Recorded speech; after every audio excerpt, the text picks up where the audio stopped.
Hello, welcome back to my channel. আমি রোশনি, আমার একটা নতুন ভিডিওতে সবাইকে স্বাগত। তো আমার কিছু বেঁচে যাওয়া তরকারি ছিল, তো এটা প্রায় শীতকালের ভিডিও। কোনো একদিন বিকেলবেলায় তরকারিটা বেঁচে গেছিলো, সেটা আর কিছুই করা যাচ্ছিল না, ভাবলাম একটু সিঙ্গাড়া বানাই, ছোট ছোট মিনি সামোসা যেটাকে বলে। তো 2 কাপ ময়দার মধ্যে কালো জিরে, লবণ, তেল দিয়ে ভালো করে ডোটাকে মেখে রেস্টে রাখলাম। তারপরে যেমন মাঝখান থেকে বেলে কাট করলাম করে। এটা আমি প্রথম বানিয়েছি, আমি ঠিক মানে নিজেও তখন প্রথম জানতাম না কি করে বানানো হয়।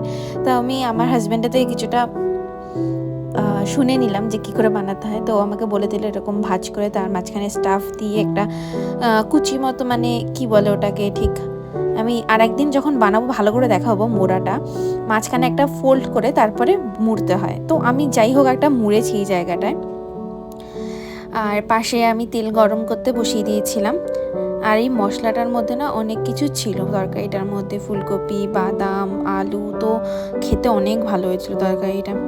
তো আমি এরকম 6-7টা মতো সিঙ্গারা বানিয়েছিলাম, আর যেটুকুনি লেচি ছিল তা দিয়ে কটা নিমকি মতো বানিয়েছিলাম। ছোটোবেলায় মা অনেক এরকম নিমকি বানাতো, আমার ভীষণ ভালো লাগে নিমকিগুলো, কেন জানি না। তো তেল গরম করে লাল লাল করে ভেজে তুলে নিলাম সিঙ্গারাগুলো, আর যে কটা নিমকি বানিয়েছিলাম বলা হলাম, তো সেই কটা নিমকিগুলোকেও তেলে ভেজে নিলাম। তো এই ছিল আমার নিমকি আর সিঙ্গারার রেসিপি। যদি ভালো লাগে লাইক, কমেন্ট, সাবস্ক্রাইব করতে একদম ভুলো না। For next